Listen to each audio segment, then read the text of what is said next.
El material de apoyo de hoy trata sobre el derecho de obligaciones. Es el capítulo de obligaciones. Entendemos que el Código Civil y Comercial tiene varios libros.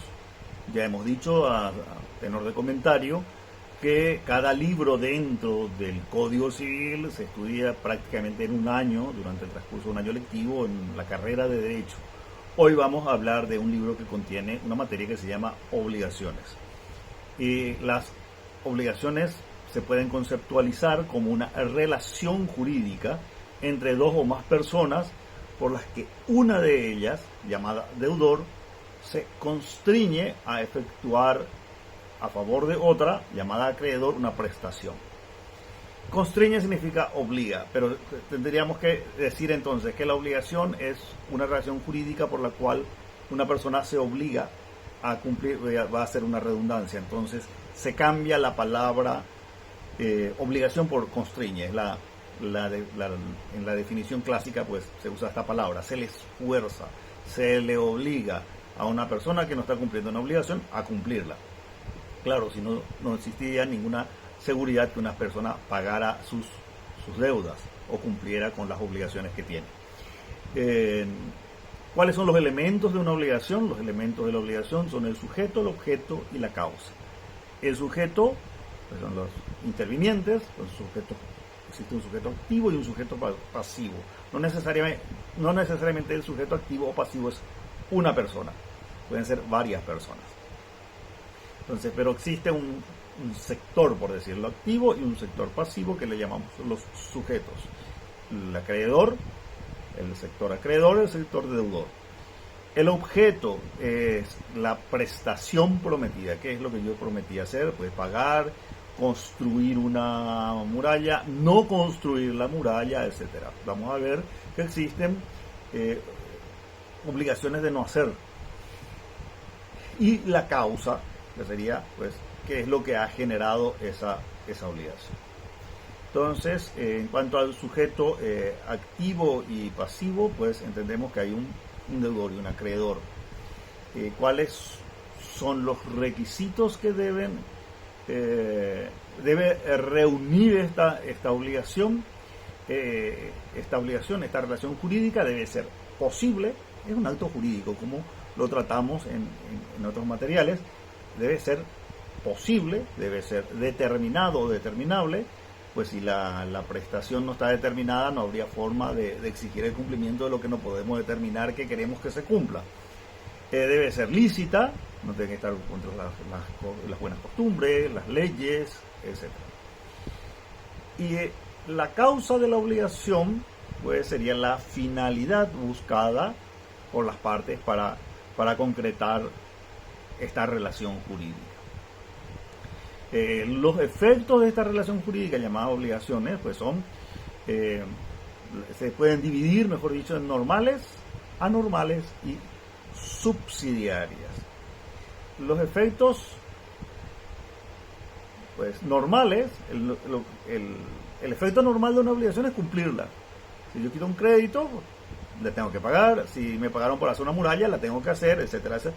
No está en discusión, pues sería lo normal, y si todo el mundo cumpliera con sus obligaciones, es probable que ni esta materia ni existiría, porque no se tendría que llegar a la necesidad de forzar a una persona a cumplir con la obligación. Entonces hablamos de los efectos anormales. Y se produce cuando un deudor se niega a cumplir con la prestación y la ley faculta al acreedor a obtener su cumplimiento de un tercero. O sea que por eso es que le piden un codeudor en las cooperativas, en los bancos, en el caso de adquirir una obligación con estas instituciones. Pero luego existen unos efectos que se llaman subsidiarios. Cuando no es posible obtener el cumplimiento de la obligación ni del deudor ni del tercero sustituto, la ley faculta a reclamar el equivalente de la obligación en daños y perjuicios.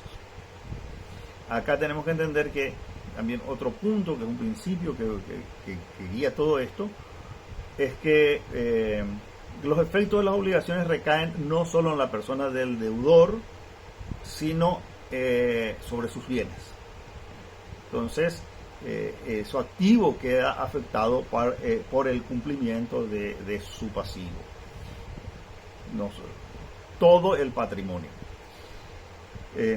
Pero otra aclaración también que debemos hacer acá es que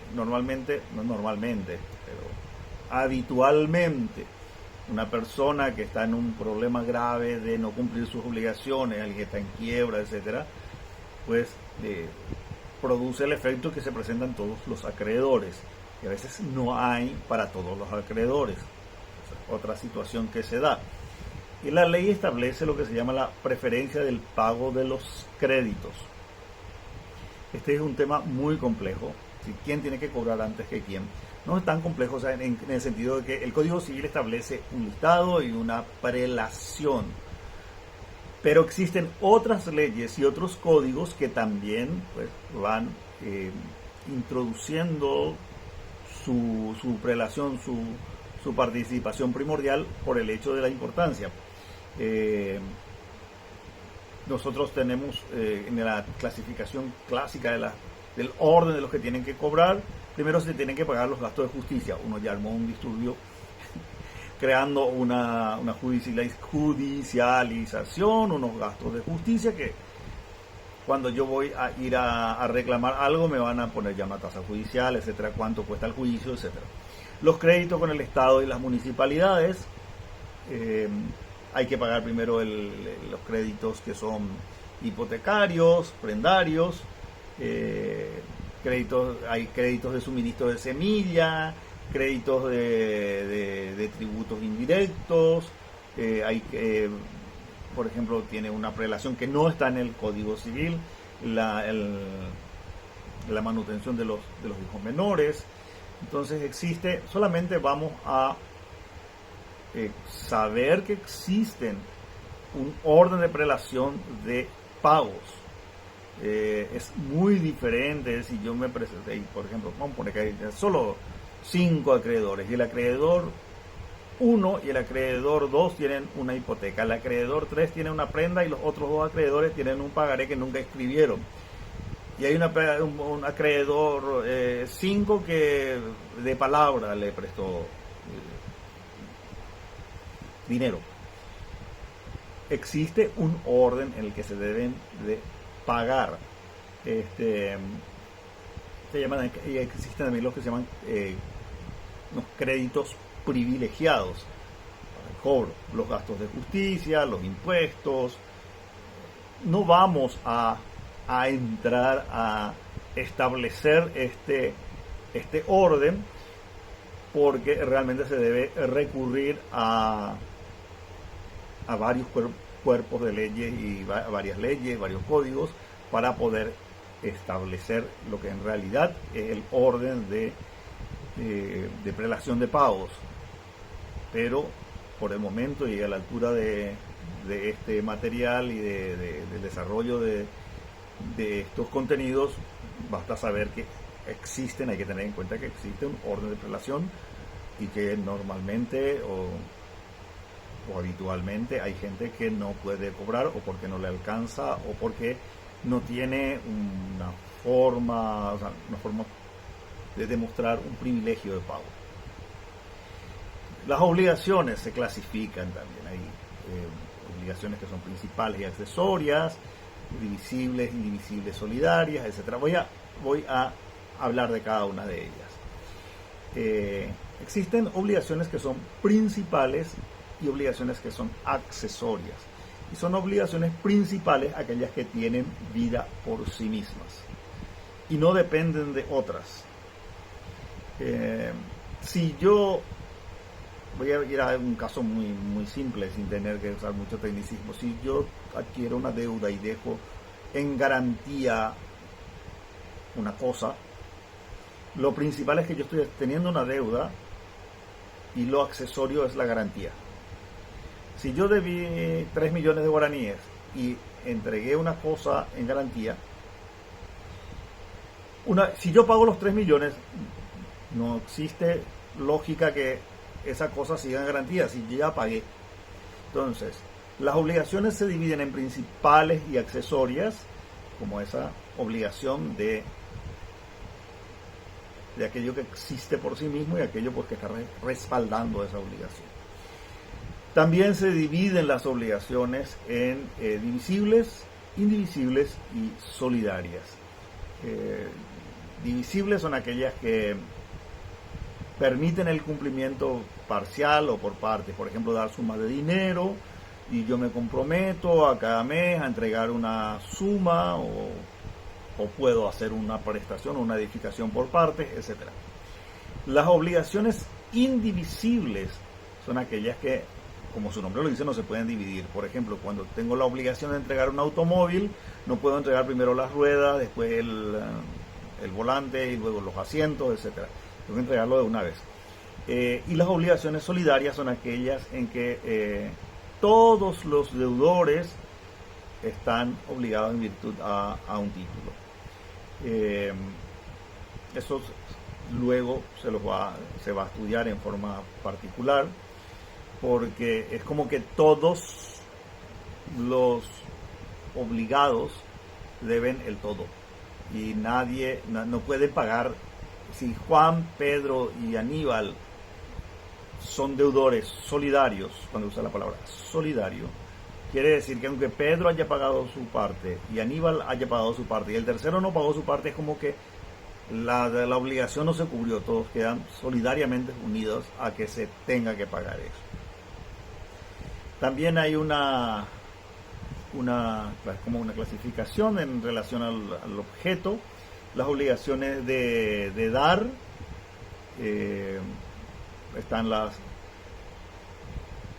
consiste en entregar, de dar determinadas cosas individualizadas.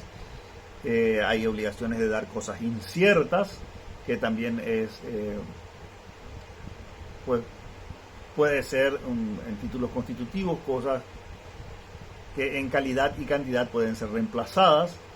Hay obligaciones de dar sumas de dinero, obligaciones de hacer, pues hay que prestar un servicio, y hay obligaciones de no hacer, porque me pueden pagar por no construir un muro tan alto, mi vecino me puede compensar de alguna forma para que no construya hasta cierta altura, etcétera. Puedo llegar a una obligación de que yo tenga que recibir una prestación como consecuencia de que yo deje de hacer algo.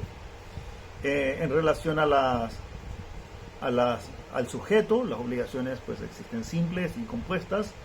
Las obligaciones simples son las que existe un deudor y un acreedor. Las obligaciones compuestas en las que existe más de un deudor o puede existir más de un acreedor. Existen también hay obligaciones que son alternativas y de pago facultativo. Alternativas en que te voy a pagar con esto o con esto. Te voy a pagar con este lote de vacas o con esta cuadrilla de caballos. O facultativo es pues ante una cantidad que vamos a decir son las que tienen por objeto una sola prestación y se refiere al deudor la facultad de sustituir la prestación de uno por otro. Por ejemplo, me obligo a entregar un automóvil, pero con la facultad de sustituir y poder entregar un terreno determinado.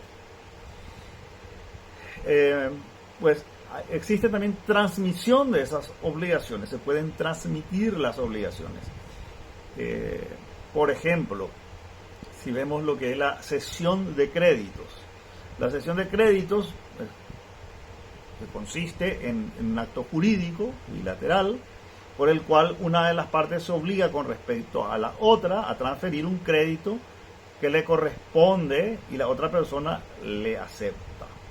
Y en determinados casos pues puede pagar un precio también por eso. El acreedor puede transferir a título oneroso o puede transferir a título gratuito. Es decir,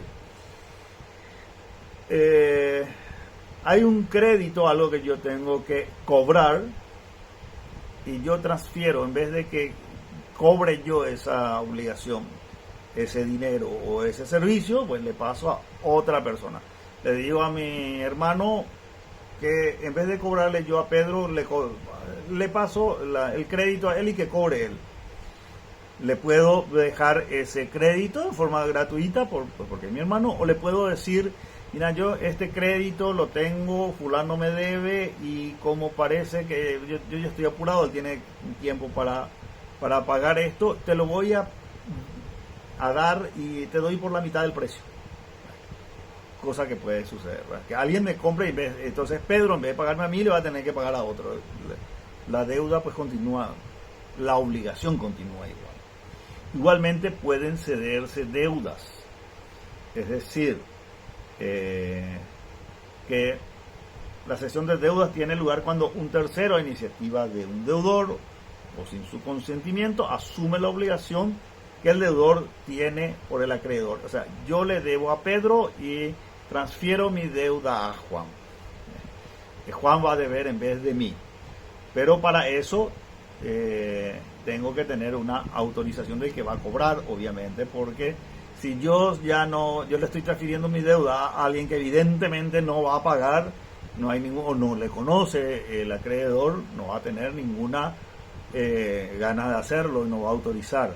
Pero si yo, que soy una persona de medianos recursos, le transfiero una deuda a una persona, o sea, va a asumir mi deuda una persona que tiene muchísimo más, que tiene una capacidad muy superior de pago, es evidente que el que va a cobrar se va a sentir hasta tranquilizado. Y por último vamos a hablar un poquitito de lo que son la extinción de las obligaciones. Hay modos, pues lo normal para extinguir una obligación tendría que ser cumplir la obligación. Pero hay unos modos especiales de extinción de las obligaciones. Y se considera que son modos especiales de extinguir una obligación la muerte o incapacidad de una o de ambas partes, cuando se tratan de obligaciones de carácter personal. Cuando yo, normalmente, hago esta aclaración para no confundir, cuando yo muero, si yo debo, mi deuda no se muere, mi deuda continúa, mi heredero continúa donde esté. Pero si mi obligación es o sea, es una obligación personal, y yo tengo la obligación, adquirí una obligación, como Carlos Bedoya, de pintar un cuadro, cuando me muero se acaba mi obligación, porque nadie puede pintar el cuadro en vez de mí. Si la obligación es de carácter personal, entonces pues la obligación se extingue, pues, no existe más esa persona. No así cuando la obligación no es personal. Si yo debo al banco 10 millones de guaraníes, el día que me muera, va a mi heredero, a mi bienes, a la sucesión, a algún lado. Otra forma es el cumplimiento de condición resolutoria. ¿Qué quiere decir? Por ejemplo, constituimos una sociedad, una asociación, y en la Constitución decimos que nuestra asociación va a vivir 50 años. Cuando se cumplieron los 50 años, la asociación se murió y se disolvió, y cuando la persona que adquirió una obligación, o mejor dicho, es acreedora de una obligación por parte de la asociación, sabía, porque tenía que haber leído la Carta Constitutiva, que esa asociación duraba 50 años. Es el cumplimiento por condición resolutoria, vencimiento de plazo extintivo. Hay otros también documentos que tienen fechas en las cuales, o sea, valen durante tanto tiempo. El mutuo consentimiento es una forma también de extinción. Si alguien tiene obligación conmigo y yo digo, bueno, no te voy a cobrar, bueno, estamos todos de acuerdo, es una forma de modo especial de extinción. Y también el abandono de las cosas que se hace frente a notario y escribano público.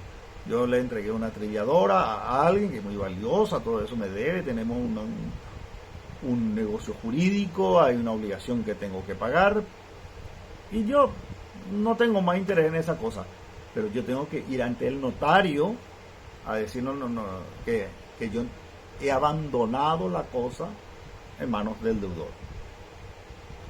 ¿Cuáles son los modos generales de extinción de las obligaciones? O sea, normalmente, los modos de extinguir, pues sería el pago, la novación, la compensación, la remisión de deuda, la confusión, la imposibilidad de pago y la transacción. Pero vamos a ver cada uno de ellos. El pago es cumplir con la obligación. Esa es la forma normal, que no quiere decir pago en dinero. Si yo tenía la obligación de hacer una muralla, al hacer la muralla pago mi obligación. Entonces hay unas condiciones de quién la tiene que hacer. Si se me contrató a mí para hacerla personalmente, yo podía mandarla a hacer por otra, etcétera. Entonces esa es la forma en que normalmente llamamos pago, cumplir con la obligación. Hay otra forma de cumplir con la obligación que se llama novación, que es sustituir una obligación por otra. Tiene que haber una obligación válida anterior, en el cual yo te debo una suma de dinero y me comprometo por un acto en que en vez de esa suma de dinero voy a prestar un servicio, o voy a hacer una construcción, o voy a deber otra suma de dinero bajo otras condiciones. O sea, extingo la obligación, como que se pagó la obligación y adquiero otra obligación, generalmente pues más grande, más onerosa. Novación significa extinguir la obligación que teníamos sin pagar prácticamente. Se hace como que se pagó, pero ¿por qué? Porque en el mismo acto constituyo otra obligación. La remisión de la deuda, que es el perdón, es una renuncia del acreedor a cobrar.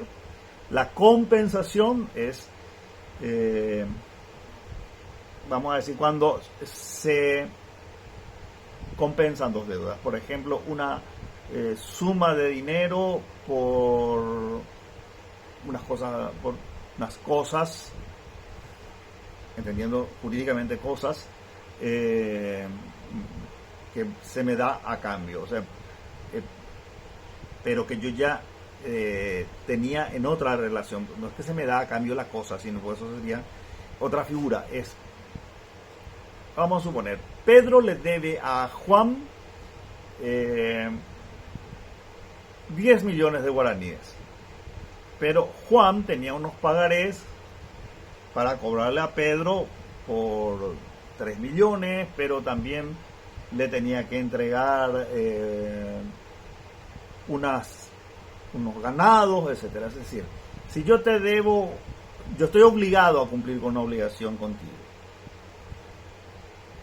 pero vos estás obligado a cumplir con otra serie de obligaciones contigo, tipo, vamos a compensar, vamos a equilibrar esas obligaciones, y yo a cambio de esas obligaciones que tenés que cumplir conmigo, vos me aceptás en pago las obligaciones que yo tenía que cumplir contigo.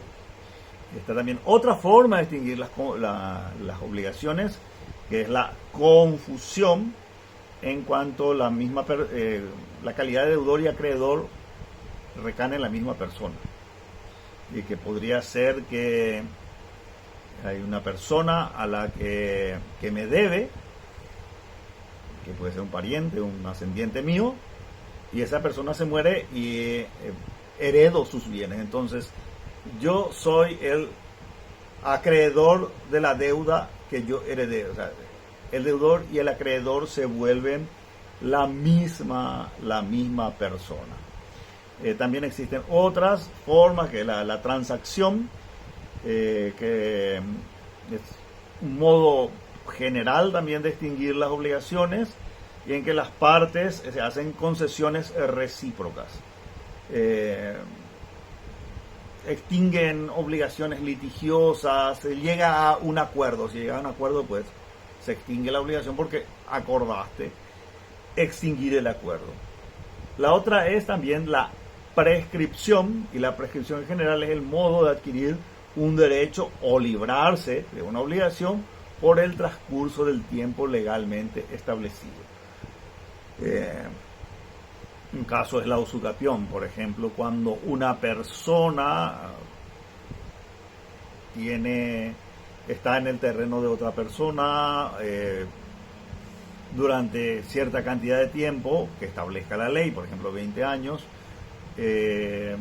pues a partir de esos 20 años hay una prescripción del tiempo que la otra persona pudo haber reclamado su terreno y pasa a una figura que se llama usucapión. Igualmente, un pagaré que